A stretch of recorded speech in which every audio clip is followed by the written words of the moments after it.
விளங்கிக் கொண்டீர்களா?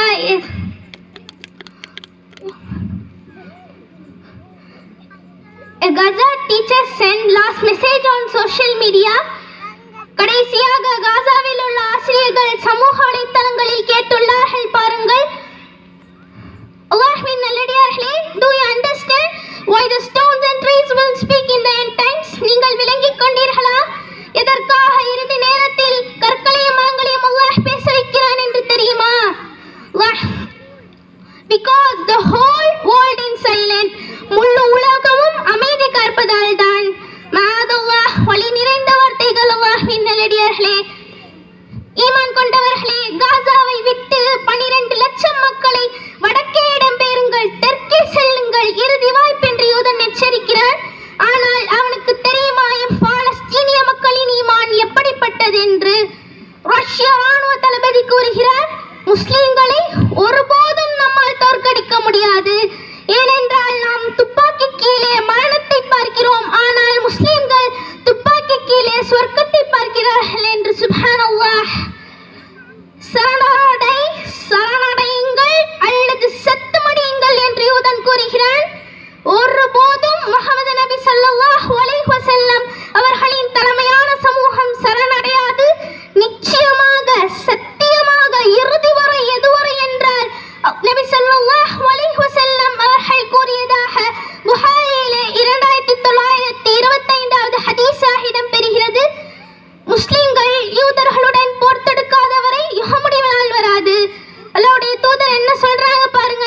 முஸ்லிம்களுக்கும் யூதனுக்கும் இடையே நடக்கும் போர் எந்த அளவிற்கு என்றால் ஒவ்வொரு கற்களும் மரங்களும் கூறுமாம், அல்லாஹ்வின் நல்லடியார்களே, இதற்கு பின்னால் ஒரு யூதன் இருக்கிறான், கொன்றுவிடு என்று.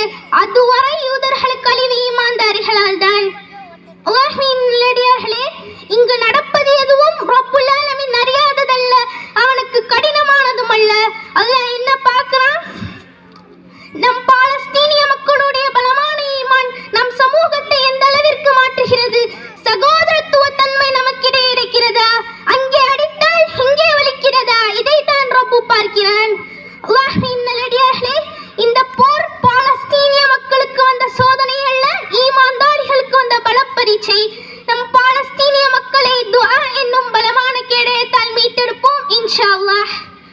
இன்னல்லாஹ தஆலா, நிச்சயமாக அல்லாஹ், இதா ஹப்ப அப்தன், எந்த அடியானை நேசிக்கிறானோ இப்தலா, அவரை அல்லாஹ் சோதிக்கிறான்.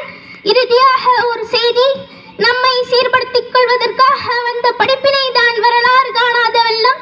இது இறைவனுக்கு எளிதானது.